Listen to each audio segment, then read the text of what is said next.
Y estamos recibiendo, como lo adelantábamos más temprano, un contacto internacional muy importante. Ángeles, buen día. Buen día, buen día. Y los buenos días para nuestro invitado de esta hora, que sabemos que se hace el tiempo en medio de su trabajo, en Estados Unidos, profesor universitario, a quien consultamos por temas que tienen que ver con Estados Unidos. Y hoy estábamos hablando con Emiliano fuera de micrófonos, cómo hacer la presentación de los temas, ¿no? Porque tenemos que hablar de la interna de Estados Unidos, lo que fue el sábado, las movilizaciones, que vimos imágenes, leímos crónicas, que fue en todo Estados Unidos y que hubo muchísima gente en la calle.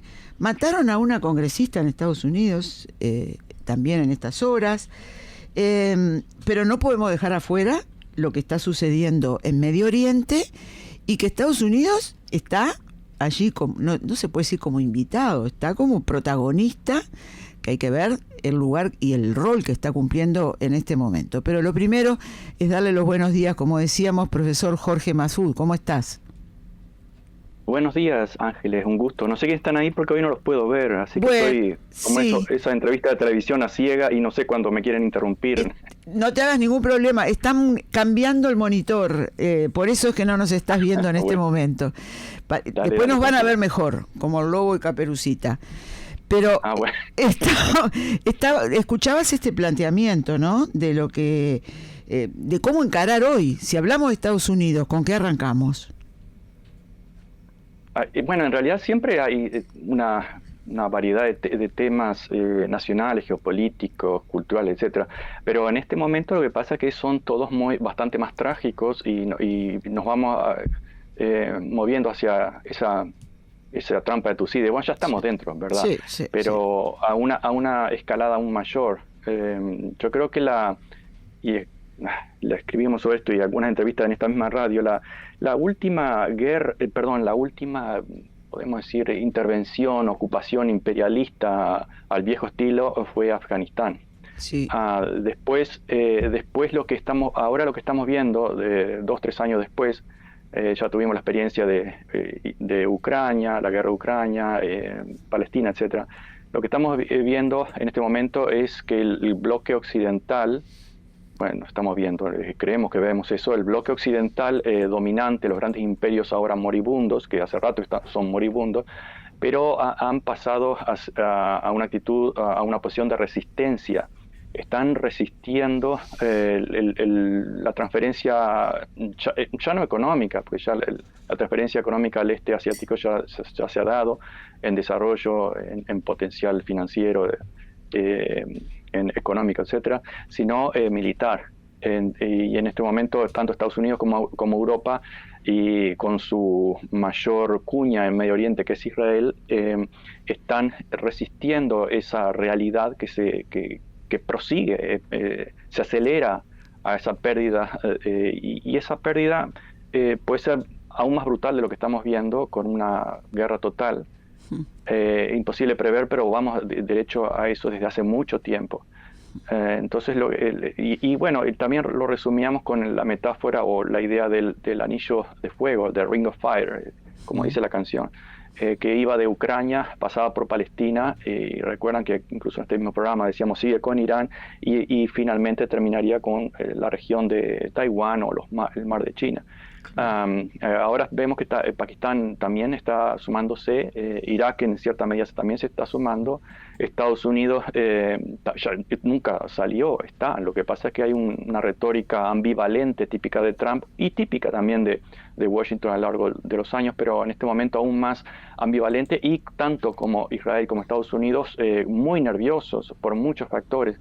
También recuerdan la idea de que Israel, si este terremoto geopolítico continúa avanzando y el traspaso de poder militar y simbólico se da definitivamente hacia el este, la existencia de Israel está en serios en problemas. Recordemos que ningún Estado tiene derecho a existir, pero el hecho concreto de la existencia de Israel, o por lo menos tal como es hoy, una potencia que hace lo que quiere, bueno, eso va a ser pasado, y creo que lo saben la inteligencia tanto del Mossad como la CIA, como toda la inteligencia del mundo, el MI6, etcétera, lo saben que ese es el gran problema y que una forma de tenerlo es, bueno, ahora que tenemos todavía cierta competitividad militar, bastante humillada, por ejemplo, simbólicamente, como en el día de hace 2 días, aquí mismo en Estados Unidos. Pero mientras se tenga esa posibilidad militar, vamos a poner toda la carne en el asador. Me parece que esa más o menos es la idea.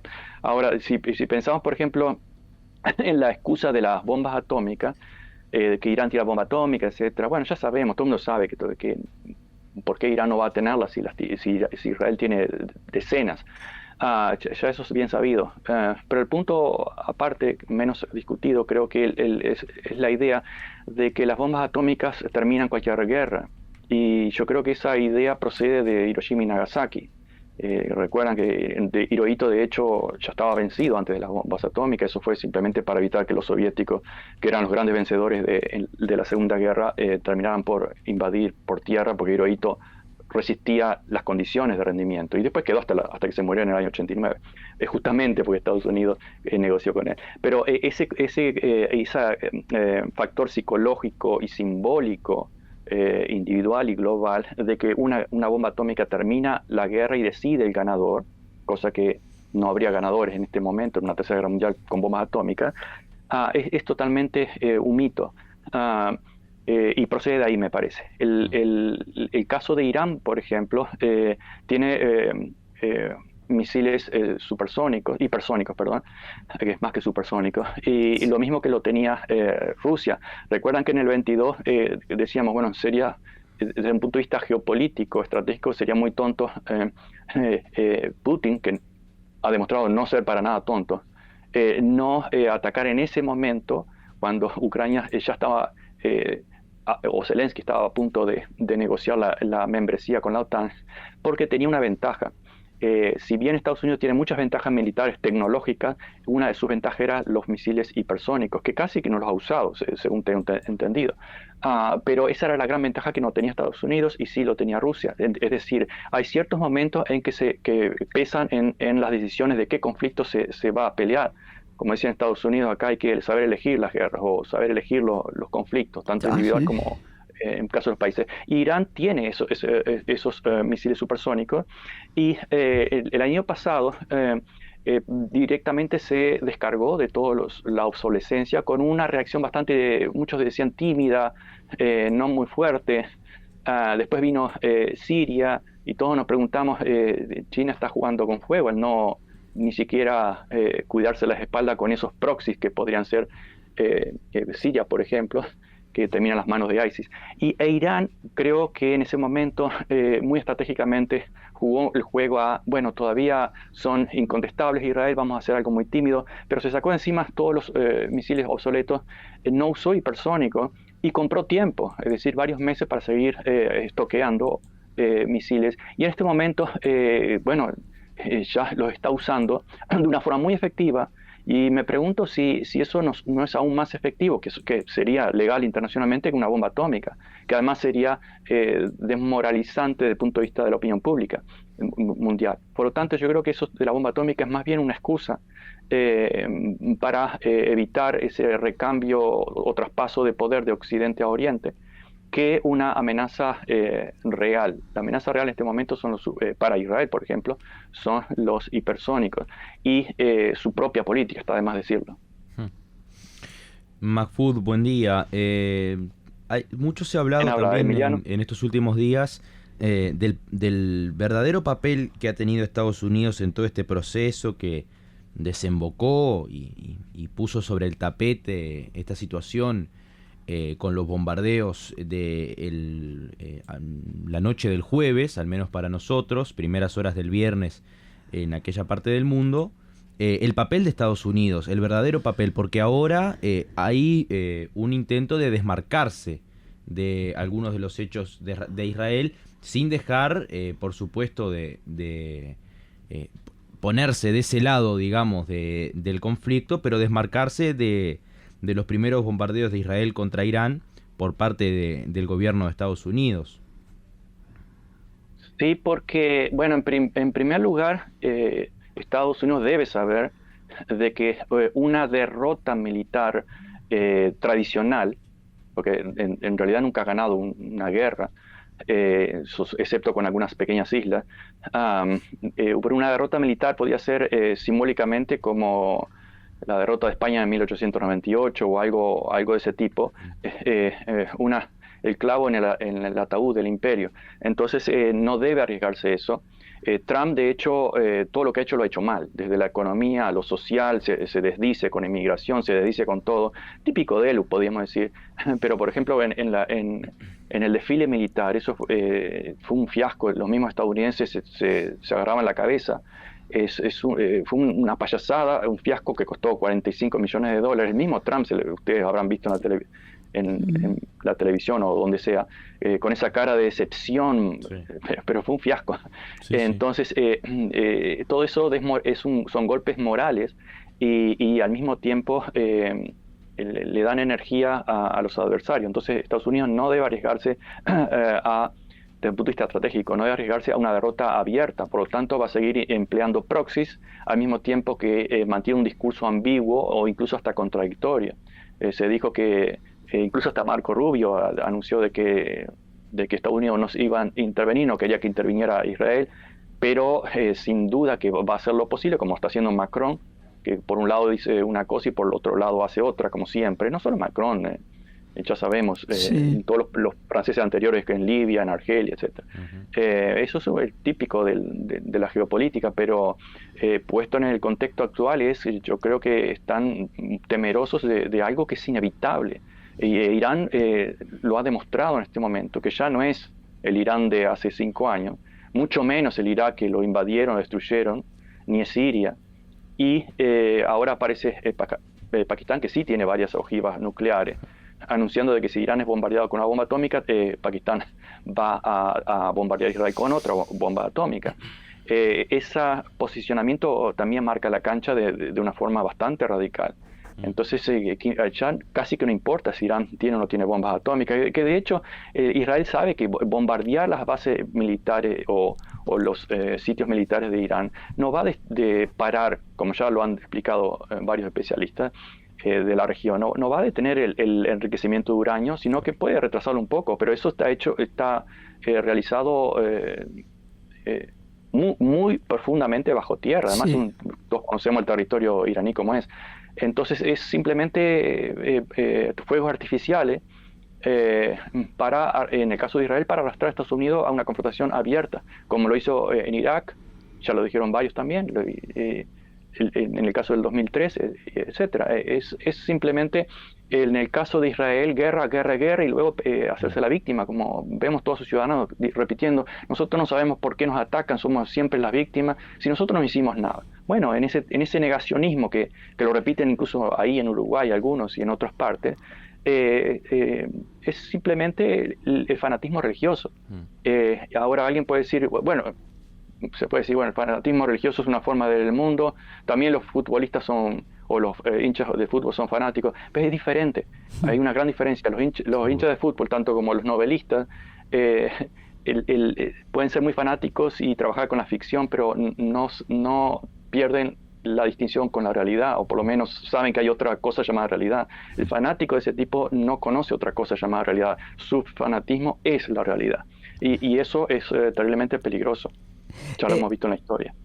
Una pregunta sobre en esto de los distintos protagonistas que hay, el papel que está jugando la Agencia Internacional de Energía Atómica, o sea, ¿dónde se ha parado esta agencia, que es una agencia de carácter internacional, justamente, que uno supone tiene que tener equidistancia? Se ha hablado de planes conspirativos en los que habría participado esta agencia junto con Estados Unidos. ¿Qué se puede esperar de esto?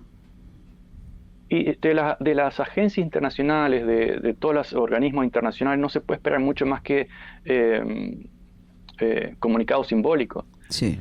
Algunos importantes, como la Corte de Penas, muy simbólico, es lo que deben hacer, me parece, desde el punto de vista moral. Eso, claro, otros dirán lo contrario, pero lo mismo la ONU, todo ese tipo de organizaciones siempre simbólico. ¿Recuerdan que en Irak, a finales del año 2002, recuerdo, y escribimos en la prensa sobre esto, estaban los inspectores de la ONU y Saddam Hussein decía, vengan a donde quieran, pasen donde quieran, y salen de ahí, porque tuvieron que salir disparando porque la invasión era inminente, diciendo, no hemos visto nada de armas de destrucción masiva. ¿Y qué importa? Si lo que importa es la retórica. Es decir, es como, repito, la fe del fanático. Sí. Lo que importa es la palabra, el verbo, la realidad de que se joda. Sí. Entonces, eso te contesto con la misma explicación en el caso de las organizaciones internacionales. Son simbólicos, ya lo vemos en las votaciones de la ONU, son simbólicas. Pero acá lo que importa es quién tiene el poder de persuasión de las armas. Y Corea del Norte lo supo muy bien cuando atacaron a Irak y colgaron a Saddam Hussein, un ex aliado de Estados Unidos, como siempre. ¿Te recuerdan lo que decía Kissinger? Es peligroso ser el enemigo de Estados Unidos, pero es letal ser su amigo. Corea del Norte dijo, sí, nosotros sí que tenemos bombas atómicas y miren, estamos experimentando con misiles transoceánicos. ¿Alguien atacó a Corea del Norte? Nadie. Y acá no estoy defendiendo ninguna ideología porque estamos hablando de geopolítica. Eso no tiene que ver con la ideología, ¿verdad? Ni posicionarse si un régimen es mejor que el otro. No. Podemos hablar de eso, pero desde el punto de vista geopolítico, lo que cuenta son, en primer lugar, son las armas. Luego la narrativa y por último la realidad. Sí. Hay, se ven varios campos en los que la presión la está sintiendo Israel, ¿no? Por supuesto, a nivel militar, los destrozos que se han llegado allí. Desde ese punto de vista, desde el punto de vista psicológico, el hecho de haber perforado la cúpula de hierro pesa en Israel, suponemos. Y desde el punto de vista económico también, hoy se está informando que se va a reunir el Congreso, la Knesset de Israel, en una sala subterránea extraordinaria y que ya hay presentadas 10.000 solicitudes de indemnización en 4 días. O sea que están pidiendo que los compensen, ¿no? Dentro de Israel. Sí, que los compensen con dinero de Estados Unidos, ¿no? Como seguro. Dijeron acá, y es una posición creciente, dijeron el AIPAC, el lobby israelí, que ha comprado todos nuestros congresistas, vive de nuestro dinero de los impuestos, nos obligan a callarnos cuando criticamos a Israel y encima todo es para beneficio de un país extranjero. Y esa posición abiertamente se está creciendo aquí en Estados Unidos. Es decir, compensación, bueno, señor, ustedes lo hicieron, háganse cargo, pero estamos hablando de miles de millones de dólares, decenas de miles de millones de dólares, fáciles, gratis, sin nada a cambio. Israel incluso tiene sistema de salud subvencionado, cosa que ni parecía lo que tenemos en Estados Unidos.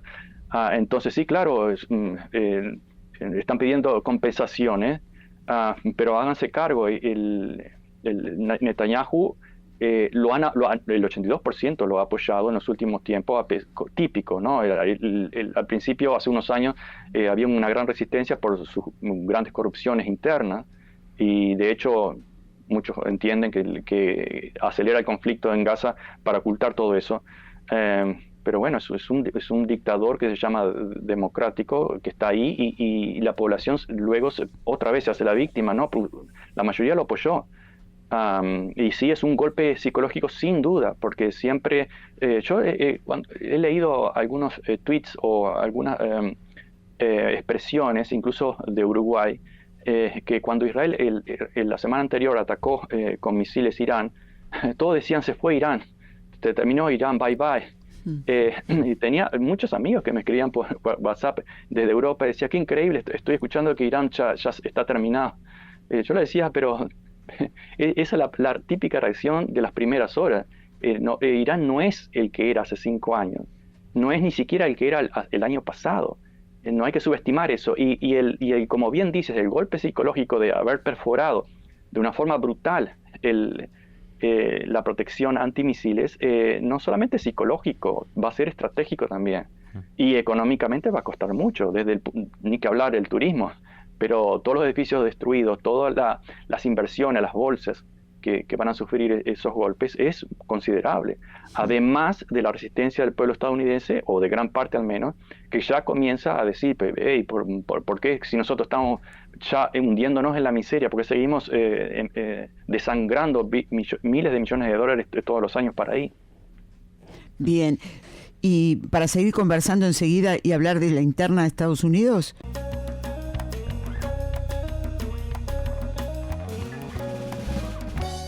Seguimos conversando con el profesor uruguayo Jorge Mahfoud desde Estados Unidos, y lo decíamos antes de la pausa, que vamos a zambullirnos en la realidad interna de Estados Unidos, que viene desde hace ya varios días con una situación muy convulsionada. Se suma lo que ocurrió el sábado, que lo mencionábamos al principio, también con este desfile militar por los 250 años de las Fuerzas Armadas de Estados Unidos, que no tuvo buenas repercusiones a la interna de ese país tampoco, Jorge. Sí, le costó 45 o 46 millones de dólares para empezar. Movieron tanques de Texas, pero unos tanques, probablemente lo que les sobraba, porque incluso lo que conocemos algunos otros tipos de generación más nueva de tanques ni siquiera lo pusieron ahí. La excusa fue los 250 años de la fundación del ejército de US Army, del ejército estadounidense. Sí. Pero es una excusa porque todos saben que coincidía con el cumpleaños de Trump, el día de cumpleaños de sus 79 años. Claro. Y fue realmente una bofetada para Trump, que ya creo que no ha ganado una, no solo de esta presidencia, sino de la anterior, excepto algunos recortes de impuestos para los millonarios, pero no ha ganado una. Es decir, se sigue repitiendo lo que decía al principio, el fanatismo, es decir, la negación y la palabra como realidad suprema. Make America Great Again. ¿A cuándo? ¿Para cuándo, señores? Muestren uno. ¿Se acuerdan el tema del muro? Que aterrorizaban a los niños de la escuela. Yo recuerdo, mi niño iba a la escuela en esa época, y en los comedores estaban, build the wall, es decir, era anti-mexicano, anti-latino, sí. Incluso los niños, y aterrorizaban a todos aquellos que más o menos se sentían identificados, sean ciudadanos o no. ¿Y para qué sirvió todo eso? ¿Qué muro se construyó? Unos pedazos que hasta en unos casos el viento lo tiró, en otros casos dijimos cuando estaban construyendo, no hay mejor diseño para escalarlos que con herramientas de zapato metálico. Eso se sube muy fácil, y de hecho al tiempo ocurrió. Y actualmente, ¿cuáles son los logros de Trump? Ninguno. Y ahora hacen ese desfile, otra vez es uno de los últimos clavos del ataúd, hace ese desfile un fiasco, que la gente mismo se dio cuenta. Tanques viejos, una indisciplina hasta en el desfile de los militares, que todos conocemos, y yo no soy para nada partidario de la parnafenaria militar, más aquellos que pasamos dictaduras como la de Uruguay en los 70 y fuimos a la escuela en esa época, que nos obligaban a desfilar o a jurar cosas, etcétera. Sí. No puedo estar a favor de eso, pero objetivamente comparamos lo que son los desfiles asiáticos, o incluso hasta en algunos países como Francia, no tiene nada que ver. Entonces gastaron dinero y llamaron la atención del mundo para presentar una humillación. Hasta en el rostro de Trump se veía la humillación, el enojo, el fastidio. Seguramente habrá puteado toda la noche en algún cuarto solitario, supongo, por otras razones. Pero la gente en Estados Unidos, yo creo que es inevitable un quiebre aquí en Estados Unidos. Lo único que no sabemos cuánto. Pero es que vamos juntando energía para ese quiebre hace muchos años, y seguimos por el mismo camino. Si dijera, bueno, estamos revirtiendo ese camino, no, vamos exactamente al mismo punto. Y todo eso suma, esa desmoralización por todos lados, desde la sociedad. Ahora, por ejemplo, el asesinato de los legisladores en Minnesota. Sigue un patrón.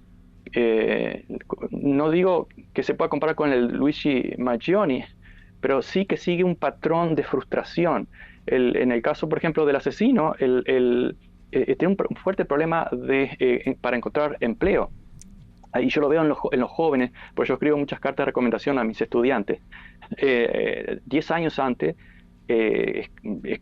recomendaba a estudiantes y el 100% obtenían posiciones, puestos de trabajo. A veces me llamaban, el empleador, la universidad, lo que sea, me llamaban para hablar más de la personalidad, pero siempre encontraban. Ahora ese porcentaje sigue disminuyendo, y no solo en puestos más preparados, en los puestos incluso para atender en almacenes o en estaciones de servicio. Hay decenas de aplicaciones de muchachos jóvenes, por el típico trabajo de verano, que antes era fácil, aplicabas y te daban el trabajo porque había déficit de oferta. Ahora aplican, conozco mucha juventud, jovencitos que aplican 30 puestos y no lo llaman, o si lo llaman habían otros para entrevistar y no fueron seleccionados. Hay una fuerte frustración en ese aspecto, y en algunos casos, porque estamos hablando de un país de 340 millones de personas, en algunos casos tiene esa traducción violenta. En el caso del asesino de los legisladores demócratas en Wisconsin, el asesino estaba en la industria en la industria de la alimentación, en realidad. Ajá. Restaurantes, por otra forma de decir, restaurantes. Perdió ese trabajo, terminó trabajando en una funeraria, removiendo cuerpos o trasladando cuerpos. Un trabajo bastante duro y seguramente muy mal pago. Duro psicológicamente, me refiero a alguien que no está acostumbrado a eso, más todavía. Es la receta perfecta para desequilibrio psicológico, para incluso gente sana se va a sentir muy frustrada. No digo que la gente sana vaya a sacar un revólver y matar legisladores. Es necesario algo más para hacer eso, psicológicamente. Pero es una presión que comienza a mostrar válvulas de escape en ese aspecto. Entonces hay una serie de frustraciones, y al mismo tiempo estamos viendo en los medios toda esa tsunami de dinero, que la gente lo está viendo ahora, pero eso tiene generaciones. Tsunami de dinero a Medio Oriente para una guerra que, además de ser inmoral, como es el genocidio en Gaza, encima ni siquiera es por el interés del pueblo estadounidense, sino contra, porque el mundo se identifica a toda esa política con el pueblo estadounidense, y muchos sí que lo apoyan, pero no todos. Y es una minoría que se está transformando en mayoría. De hecho, la mayoría hoy de Estados Unidos está en contra de Israel, algo así como el 54% según Pew, las encuestas de Pew Research, cuando el año pasado apenas el 40% estaba en contra de las políticas o sentía antipatía por las políticas de Israel. Es decir, hay todo un movimiento de opinión diferente, y los de arriba lo saben muy bien. Aquellos que históricamente se han beneficiado, mientras que desde los años 80 la población de Estados Unidos ha ido perdiendo, no lo ha sentido directamente, y ni siquiera hoy lo ha entendido.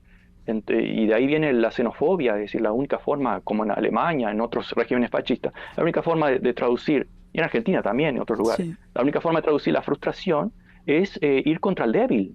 Esa es la típica psicología del fascismo. Y el fascismo, que todos saben, que se centra en lo personal, en el carácter, no en las ideas directamente. Las ideas son primitivas de escuela, más o menos. Se concentra en el carácter, en un Trump, en un Milei, en un Netanyahu, y seguimos contando. Eso es lo que estamos viendo en este momento. Y abajo la gente, mucha, que no que lo siente pero no lo entiende, pero de a poco se está moviendo hacia la otra opción, es decir, bueno, algo estamos haciendo mal, y están perdiendo el miedo a la crítica de las vacas sagradas. Eso es un fuerte indicio, tanto de la derecha como de la izquierda.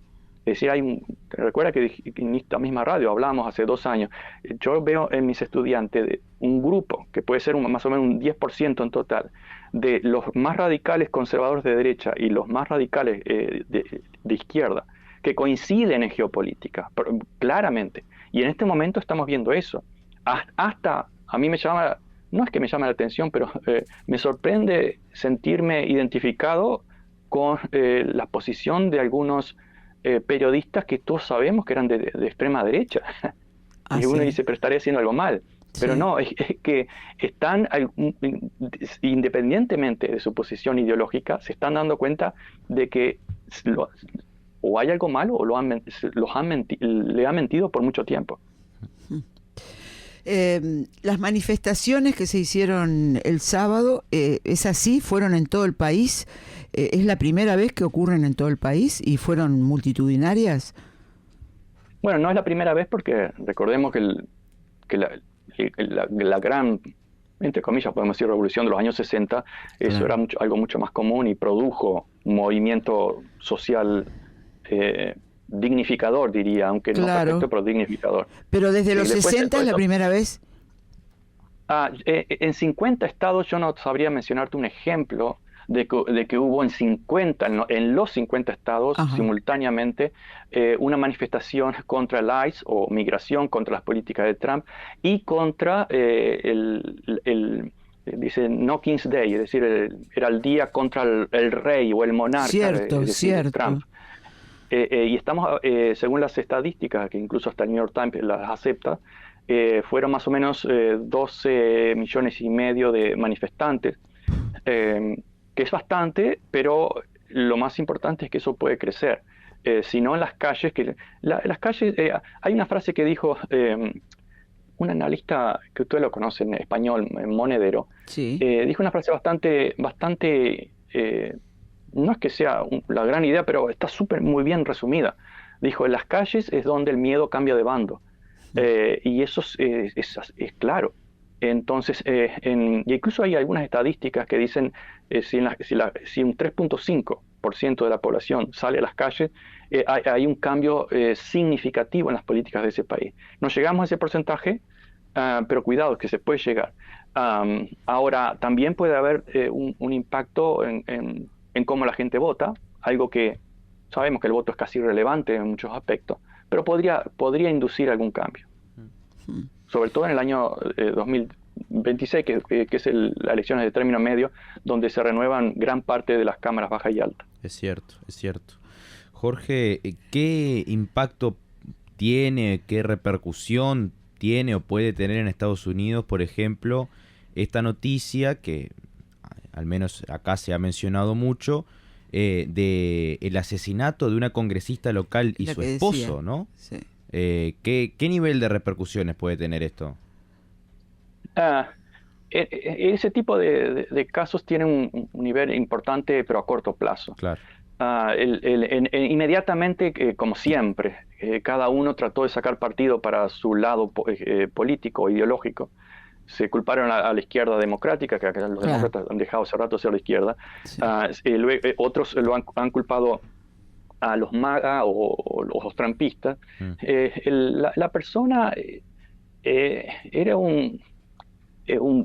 yo no sé si era un pastor, pero daba sermones en las iglesias. Y basta con ver sus videos de una forma física muy protestante, ¿no? Es esos saltos en trance evangélicos que demuestran para algunos de nosotros un claro fanatismo, y no estoy juzgando la fe de nadie, estoy juzgando cómo las personas ven la realidad. Hace poco veíamos el terremoto en Perú, y que en una iglesia la pastora decía, gracias a Dios, Padre nuestro, nos mandaste una señal, y celebraba. Bueno, murió una persona en ese terremoto. Es decir, pero ¿qué importa? Lo que importa es la fe, y la fe es la realidad para un determinado tipo de gente, es decir, la realidad que peor si no coincide con nuestra fe. Entonces, al corto plazo, yo creo que eso a largo plazo no va a tener ninguna repercusión. Eso es algo más, va a estar en un cambio significativo en el entendimiento del pueblo o de una minoría crítica que se transforma en mayoría, a través de la racionalización de hechos concretos como los problemas sociales, el desempleo, la violencia social, que es histórica, pero ahora ya no con una clase media tranquila, acomodada laboralmente, sino sufriendo varios golpes económicos, de deudas, estudiantes con deudas, trabajadores con sueldos que no les da para vivir ni para pagar la salud, ni siquiera un dentista, combinado con algún hecho geopolítico. Ya está ocurriendo en el caso de Palestina. Hay, 1 año atrás, 2 años atrás, lo que se veía en las universidades de protestas a favor del pueblo palestino era inconcebible, y hoy es lo común, la mayoría. Yo diría la mayoría está a favor de terminar y lo considera una masacre, la mayoría incluso genocidio. Pero además, importante, no solamente lo considera, sino que lo manifiesta. Eso es una brecha y un indicio de futuros cambios. Entonces, si combinamos lo nacional con lo internacional, creo que todo va hacia un cambio. Pero esos asesinatos pasan. ¿Recuerdan cuando hubo por ejemplo, las matanzas en Orlando, mataron 50 personas, en Las Vegas mataron otras 50 con tiroteo? Fue un impacto importante, fueron mucha gente. Las narrativas de quién tiene la culpa, los islamistas, lo que sea. Luego descubría que en realidad la extrema derecha es la que ha matado más durante todo ese tiempo, con atentados terroristas de milicianos. Y todo se olvida, se ha olvidado. Lo que no se olvida es el sufrimiento del bolsillo. Y abre toda una discusión sobre el capítulo de la violencia en Estados Unidos, las armas y la conjunción, digamos, de las cuestiones políticas más concretas, pero también cómo está enraizada a nivel social la violencia en Estados Unidos, ¿no? Sí, exacto. El continente americano, desde Canadá a Tierra del Fuego, es el continente más violento del mundo. Históricamente, Europa también era el continente más violento, siempre ha sido en términos de guerra, pero civilmente la criminalidad era muy similar a lo que fue hasta hace muy poco Centroamérica, una brutalidad en criminalidad, unos 30, 50 asesinatos cada 100.000. Eso era Europa. Luego todo eso fue cambiando por la posición de imperio, obviamente, en la cual hubo posibilidades de desarrollo, de enriquecimiento, de cuidar los beneficios que tenían como imperialistas, etc. Eso es una cosa, pero el continente americano siempre ha sido el más violento. En Estados Unidos los estados más desiguales son los más violentos, igual que en el resto del mundo, los más desiguales son los más violentos. Eso es estadístico. Ahora, hay otro factor. Estados Unidos se funda desde los primeros puritanos y peregrinos, se funda a punta de rifle, y luego se expande a punta de cañón en territorio indígena, y luego se expande a punta de cañón sobre la mitad de México, y luego se expande a punta de botes, lo que sea,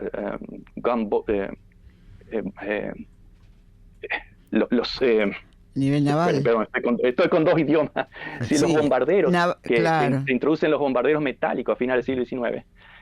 Y también fueron a fuerza de cañón, efectivamente bombardeando ciudades o presionando para que otros países, otras colonias firmaran acuerdos. Es decir, la violencia es fundadora, aquí está en el ADN, y podríamos seguir con la esclavitud. Esa esclavitud, hace poco leía un posteo de Sotelo diciendo que Occidente creó los derechos humanos y abolió la esclavitud, etc. Occidente creó la esclavitud, y alguien puede decir, bueno, la esclavitud siempre existió, pero es muy diferente. Occidente creó la esclavitud, primero en base a una raza, segundo, la esclavitud hereditaria, y así seguiríamos. Y además creó el concepto de es nuestro si alguien tiene algo que no es privado. Es decir, la propiedad privada como el factor legitimador que surge con John Locke, pero bueno, nos iríamos muy lejos. Pero la violencia en sí mismo, para defender la propiedad privada, para defender el robo de tierras, y luego detrás viene la mitología, el mito manifiesto, la mitología religiosa diciendo, bueno, Dios nos dio esto. Lo mismo que estamos viendo en Israel, pero eso es viejo. Entonces, la violencia narrativa, justificar la matanza gracias a Dios, es una brutal violencia narrativa de fe, y la violencia, de hecho, de las armas. Entonces, no es raro que siempre ha sido un país violento. Menguado con una situación económica privilegiada por su condición de imperio, su industrialización, etc. Eso menguó mucho. Pero hoy que se está perdiendo eso, la violencia va a tender a crecer. Otro aspecto, lo escribíamos hace 10 años en página 12, incluso el titular decía algo así como violencia que no se exporta, se consume en el mercado interno. Y Estados Unidos exportó esa violencia por décadas, a Vietnam, a África, a América Latina, etc. En el periodo de Trump, más o menos, por muchas razones, se tuvo que retraer un poco, en el de Biden también se tuvo que retraer un poco, y esa violencia se está consumiendo hoy en día en el mercado interno. Esa frustración, es decir, no hay un enemigo para distraer, sino que el enemigo está acá adentro. ¿Quiénes son? Los inmigrantes, los negros que nos están quitando los trabajos y la cultura woke. Bueno, ahora tenemos un woke blanco en la Casa Blanca, todos son blancos, todos son Barbies. Eso no es considerado woke, así como la filosofía europea era la filosofía universal. ¿Por qué? Porque era blanca. Bueno, es lo mismo, no tiene raza, es la raza universal que domina la Casa Blanca. Y bueno, entonces todos los demás son los enemigos, los profesores, por ejemplo, aquellos, sobre todo los extranjeros. Y eso todo es violencia que tarde o temprano se traduce en algo visible, como 2 o 3 matanzas, que realmente es algo mínimo comparado a la realidad, que es brutal, es violenta. Como ustedes saben, el tema de las armas y los suicidios, los veteranos militares acá tienen un altísimo nivel de suicidio, algo así como 20.000 por año. Los crímenes llegan a algo así como 30, 40.000 por año, cuando en otros países como Japón se cuentan con los dedos de la mano por año. Tendrán problemas de suicidio, pero tampoco es que todo el mundo se anda suicidando, pero sí que el homicidio se cuenta con las manos, y eso es que ellos fueron un imperio, tuvieron varios problemas bélicos, como ustedes saben, pero culturalmente no se hicieron a base, no nacieron a base de una permanente agresión al vecino, más allá de que en principio del siglo XX agredieron a China como imperio que eran, ¿verdad? Sí. Y a otras naciones.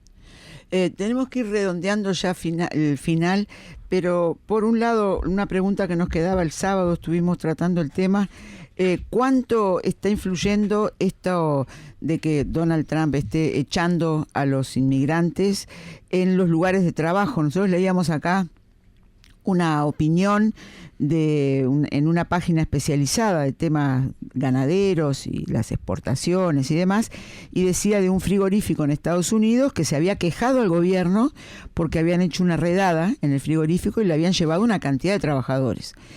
Y cuando ellos reclamaron, le dijeron, bueno, está fallando nosotros estamos trabajando según el sistema que ustedes nos dijeron, decían desde el frigorífico. Y desde el gobierno le decían, bueno, el sistema está fallando. Y los del frigorífico no querían responder ellos por las fallas del sistema de ustedes, le decían al gobierno, ¿no? Pero ¿cuánto está influyendo en el trabajo, en la producción, digamos, de Estados Unidos? Sí, el sistema básicamente se resume a que las leyes de inmigración de Estados Unidos odian a los pobres. Eso está clarísimo, y yo lo digo muchas veces en las clases. Si alguien es pobre, ¿por qué pagan $17.000 para venir ilegalmente con un coyote acá? No pagan, toman el préstamo y luego tienen que pagarlo. $17.000, cuando pueden tomar un pasaje de avión por 1.000. ¿Por qué? Simplemente porque si son pobres van a la embajada de Estados Unidos, le niegan la aplicación. Es muy simple. Las leyes odian a los pobres. Ese es un primer problema. En cuanto a lo práctico, no solamente ese frigorífico, hay miles de pequeñas empresas y medianas empresas que dependen desde la construcción a la agricultura y a muchos otros servicios, que dependen de esa población ilegal que además cobra menos del mínimo generalmente, que además no se espera que vayan a reclamar la seguridad social, el retiro, lo que sea, a pesar de que están aportando a lo que sería en Uruguay rentas generales, que acá es ese aporte que el gobierno llama dinero perdido, que son 100.000 millones de dólares aproximadamente, eso desde hace décadas, todos los años, que va a esa gente que está tomando cerveza mirando un fútbol y quejándose de los inmigrantes, sí, y que está desempleada. Eso es una realidad absoluta. Ahora, cuando hace poco analizamos la diferencia de ingresos, esa gente, y conozco muchísimo acá personalmente, esa gente trabaja por menos de $10 por día, en trabajos brutales, más de 8, 9, 10 horas por día, al sol. Incluso conozco algunos con gripe, con enfermos, se escapan de donde lo están en alguna clínica, lo están tratando por algún accidente y se van al trabajo para poder seguir cobrando, para poder pagar al coyote, porque si no el coyote va a visitar a su familia en Centroamérica, etcétera, etcétera. También ya escribimos sobre eso, pero esa gente cobra aproximadamente $10 por hora. la guardia especial, la policía militarizada, todos aquellos que andan corriendo detrás de ellos en los campos de cultivo, cobran aproximadamente 145, 150 mil dólares por año, 150 mil dólares por año más beneficio, que son los otros 30, 40 mil dólares, etcétera, para liquidar la verdadera fuente de producción. Entonces, todo eso, si eliminamos todo eso, eso ya es viejo, pues, va a aumentar la inflación. ¿Quién va a cultivar o a construir las casas? Ya es viejo. Entonces, es increíble que la retórica sea tan fuerte y pase por encima de algo tan obvio. Entonces, Trump entendió, como siempre se echó atrás, por algo le llaman taco Trump, ¿no? Trump always chickened out, es decir, Trump siempre se acobarda. Entonces Trump termina diciendo, bueno, vamos a hacer excepción, y con mucha elocuencia, ¿no? Porque no podemos hacerle esto a los granjeros. Sí, ¿y por qué le estaban haciendo? Es decir, es una permanente improvisación, exactamente como el desfile militar fue una brutal improvisación, debido a su propio ego. Bien. Jorge, para ir cerrando, queremos compartir contigo mensajes de la audiencia que han llegado. Richard te está saludando, dice muy buena la intervención del entrevistado y del equipo, los estamos escuchando desde Tacuarembó, tierras que vos conocés bien, Jorge. Ah, sí. De hecho conozco un Richard, no sé si era el mismo, amigo de Jardinera. Y capaz, no sé, si es el mismo. Que nos diga. Trabaja en Turiel, cuando paso por ahí siempre lo saludo. No es entonces, no es el mismo, no es el mismo. Ah, bueno, puede ser otro. Richard es un nombre común en Uruguay, como sí, Wilson. Señor. Sí, señor. Dice, siempre en la trinchera de la información, como lo dijo Fidel, y agrega, más adelante, también nos dijeron amigos que estudian en la Universidad Católica que recordáramos el código deontológico. Estudia el decir moral para los periodistas, principalmente sobre derechos y obligaciones. Dice Richard. Más adelante Ángela también se comunicaba desde 33, dice buenos días, gracias a Mahfoud por su análisis esclarecedor. Y Daniela dice buen día, ¿se puede preguntar a Mahfoud si es cierto que militares están en contra y se han negado a cumplir órdenes de Trump? Pregunta Daniela, que agradece también. ¿Contesto esa? Sí. Bueno, algunos han dicho, yo no creo mucho que el fiasco del desfile es porque los militares lo sabotearon. No sé eso, es muy difícil que se hayan puesto todos en coordinación para hacer eso. Eso no lo sé. Lo que sí sé que conozco, porque en las universidades hay veteranos y yo era consejero, de hecho, de muchos veteranos que participaron en Irak, en Afganistán, etcétera, jóvenes, destruidos totalmente. Algunos negando de que eran víctimas. Algunos de sus propios psicólogos lo sacaron de mi clase, de hecho, porque yo dije, sí, por supuesto que son ustedes víctimas. Otros se convierten, como en la época de Vietnam, en los más férreos, no solamente en la época de Vietnam, en el caso de los contras en Nicaragua, etcétera, en los más férreos opositores a las políticas imperialistas, y son militares. Incluso activistas. Algunos son oficiales de alto rango, otros simplemente soldados. Sí es cierto, pero no puedo decir que es la mayoría, pero hay un gran número, incluso organizaciones de ex combatientes, etcétera, antiimperialistas bueno, eso era muy común en la época de Mark Twain. Ahora no dice antiimperialista, pero sí anti-guerras, antibélicos, etcétera. Podríamos hablar horas sobre eso porque los conozco de conversaciones personales a muchos de ellos. Muy bien. Jorge, te agradecemos muchísimo por esta vez y estamos en contacto. A las órdenes siempre y gracias por la oportunidad de conversar. Profesor Jorge Mahfoud, desde Estados Unidos.